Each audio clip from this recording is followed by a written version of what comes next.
நாகேஷ் தையல் கடை வைத்திருக்கிறார். அவரது தங்கை ஜெயலலிதா கல்லூரியில் படித்துக் கொண்டிருக்கிறார்.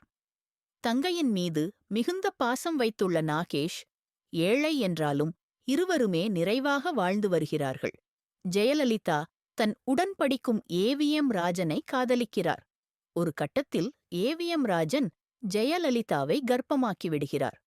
ஏவிஎம் ராஜன் திருமணத்திற்கு சம்மதம் வாங்க ஊருக்கு சென்று வருவதாக சொல்லிவிட்டு சென்றவர் திரும்பி வராமல் ஜெயலலிதாவை ஏமாற்றி விடுகிறார்.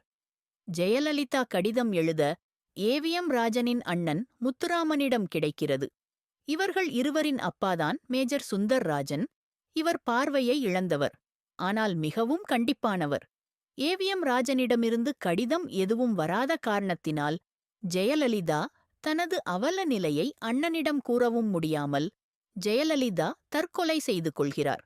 தன் இறந்த தங்கையை காண வரும் ஏவிஎம் ராஜனை நாகேஷ் கண்டுபிடித்து தனது தங்கையின் கொலைக்கு காரணமான ஏவிஎம் ராஜனை நாகேஷ் கொலை செய்கிறார்.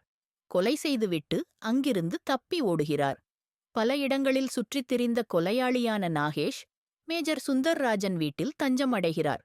இராணுவத்திலிருந்து ஓய்வு பெற்ற அதிகாரியாக சுந்தர்ராஜன். அவரின் மூத்த மகன் காவல் அதிகாரியான முத்துராமனுக்குத் தெரியாமல் நாகேஷை வீட்டின் ஒரு அறையில் மறைத்து வைக்கிறார். நாகேஷும் மேஜர் சுந்தர்ராஜனின் இரண்டாவது மகன் தன் தங்கை ஜெயலலிதாவை ஏமாற்றிய ஏவிஎம் ராஜன் எனத் தெரியாமல் நாகேஷ் அங்கேயே தங்குகிறார். ஒரு கட்டத்தில் நாகேஷ் தன் கதையை மேஜர் சுந்தரராஜனிடம் சொல்ல அவரும் நாகேஷ் செய்தது சரியே என்கிறார். முத்துராமன் மூலமாக ஏவிஎம் ராஜன் இறந்தது தெரியவர மேஜர் சுந்தர்ராஜன் மிகவும் வருத்தப்படுகிறார். நாகேஷிடம் தன்னுடைய மகனின் புகைப்படத்தை காட்டி மேஜர் சுந்தர்ராஜன் கேட்க அப்பொழுதுதான் அவருக்கு தெரிய வருகிறது தன் மகனை கொலை செய்தது நாகேஷ்தான் என்று. இப்படி ஒரு குணம் கெட்டவனே கொலை செய்தது சரிதான். இப்படி ஒரு மகனை பெற்றதற்காகவும் நாகேஷுக்கு தஞ்சம் கொடுத்ததற்காகவும் தன்னை கைது செய்ய சொல்லி மேஜர் சுந்தர்ராஜன் கைகளை நீட்ட முத்துராமன் இருவரையும் கைது செய்து அழைத்துச் செல்ல படம் முடிகிறது.